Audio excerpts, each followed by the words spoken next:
آج جیسے رمضان مبارک جاری و ساری ہے، اللہ تعالیٰ سب کو تراویح پڑھنے کی توفیق نصیب فرمائے۔ آج بہت سارے ایسے لوگ ہوتے ہیں کہتے ہیں کہ بھائی جو آج آپ لوگ یہ تراویح پڑھ رہے ہو کہ آیا نبی کریم صلی اللہ علیہ وسلم نے بھی یہ تراویح پڑھی ہے یا نہیں پڑھی؟ یعنی ہم تو مسلمان ہیں نا، مسلمان تو حضور کا بھی فرمان مانتے ہیں، تو جو تراویح آپ لوگ پڑھ رہے ہو کیا حضور علیہ السلام نے بھی یہ تراویح پڑھی ہے یا نہیں پڑھی؟ اور جو حضور نے نہیں پڑھا تو تم لوگ کیوں پڑھتے ہو؟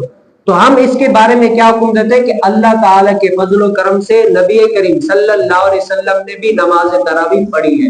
اب وہ حدیث مبارکہ کیا ہے؟ حضرت عائشہ صدیقہ رضی اللہ تعالیٰ عنہا سے مروی ہے کہ نبی کریم صلی اللہ علیہ وسلم رات میں اپنے حجرے میں نماز پڑھا کرتے تھے۔ جب رات ہو جاتی نا، رات حضور علیہ السلام رات میں اپنے حجرے میں، اور آپ سوچ لیں اگر کوئی قاری خوبصورت قرآن پڑھے تو بندے کا دل چاہتا ہے کہ میں قرآن سنوں۔ اب جس نبی کے اوپر یہ پورا قرآن نازل ہوا ہے اور اگر وہ قرآن کی تلاوت کرے تو کتنا خوبصورت کریں گے، کیا ہے کتنا خوبصورت علیہ السلام رات میں اپنے حجرے میں نا، جیسے گھر ہوتا ہے گھر کا صحن ہوتا ہے، اس طرح حضور علیہ السلام صحن میں آ کر نماز پڑھا کرتے تھے۔ اب صحابہ، میں نے آپ کو پہلے بتایا، صحابہ تو حضور کے عمل کو دیکھنے کے تک میں رہتے تھے کہ حضور کوئی عمل کرے ہم دیکھیں ہم بھی وہی عمل کریں۔ اب صحابہ کرام حضور علیہ السلام کا قرآن سن کر حضور علیہ السلام کے گھر مبارک پر آئے، دیکھا کہ حضور علیہ السلام نماز پڑھ رہے تو صحابہ کرام بھی کیا پیچھے حضور علیہ السلام کی اقتدا کر کے کھڑے ہو گئے۔ اب حضور علیہ السلام نماز پڑھ رہے، اسی طریقے سے نماز پڑھ رہے، ایک دن اس طریقے سے پورا نماز پڑھا، پھر دوسرا دن اسی طریقے سے نماز پڑھی، پھر تیسرے دن اسی طریقے سے صحابہ کرام نے حضور علیہ السلام کے پیچھے نماز پڑھی۔ جب چوتھا دن ہوا نا، حضور علیہ السلام اپنے حجرے مبارک سے باہر نہیں آئے تو صحابہ کرام نے کیا کیا؟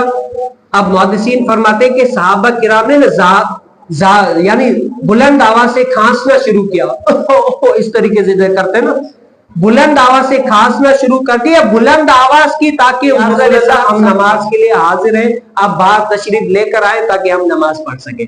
لیکن حضور علیہ السلام نہ آئے، اور یہاں تک کہ محدثین نے فرمایا کہ صحابہ کرام کا عشق دیکھیں، نماز پڑھنے کی جستجو دیکھیں، محبت دیکھیں، صحابہ کرام نے حضور علیہ السلام کے گھر مبارک میں کنکریاں ماری تاکہ حضور علیہ السلام اب یہاں تک کہ اتنی یعنی جستجو، نماز پڑھنے کی محبت کہ ہم نماز پڑھیں۔ اب پھر حضور علیہ السلام کے غضبناک حالت میں باہر آئے اور عرض کی کہ اے صحابہ کرام، میں اس لیے باہر نہیں آیا تاکہ تم لوگوں پر یہ نماز فرض نہ ہو جائے۔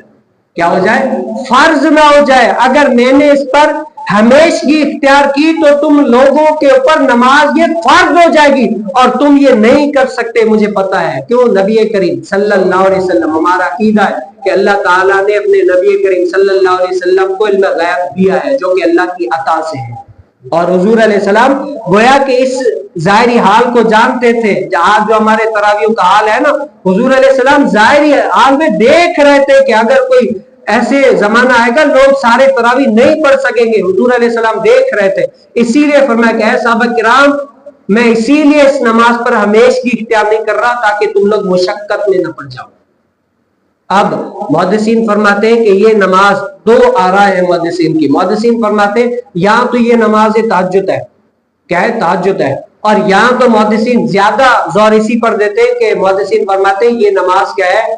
تراویح کی نماز تھی جو حضور علیہ السلام نے نماز پڑھی اور صحابہ نے با جماعت 3 دن حضور علیہ السلام کے پیچھے نماز تراویح ادا فرمائی ہے۔ آج جو لوگ کہتے ہیں نا کہ نہیں نبی کریم صلی اللہ علیہ وسلم نے تراویح کی نماز نہیں پڑھی، نہ پڑھائی ہے، نہ حکم دیا، یہ بخاری جو کیا کہتے ہیں، جو بنا عشق کے پڑھتے ہیں بخاری انہیں آتا ہے، بخار آتی نہیں بخاری، کیا ہے؟ یہ بخاری شریف میں ہے کہ 3 دن نبی کریم صلی اللہ علیہ وسلم کے پیچھے صحابہ کرام نے نماز تراویح ادا فرمائی ہے۔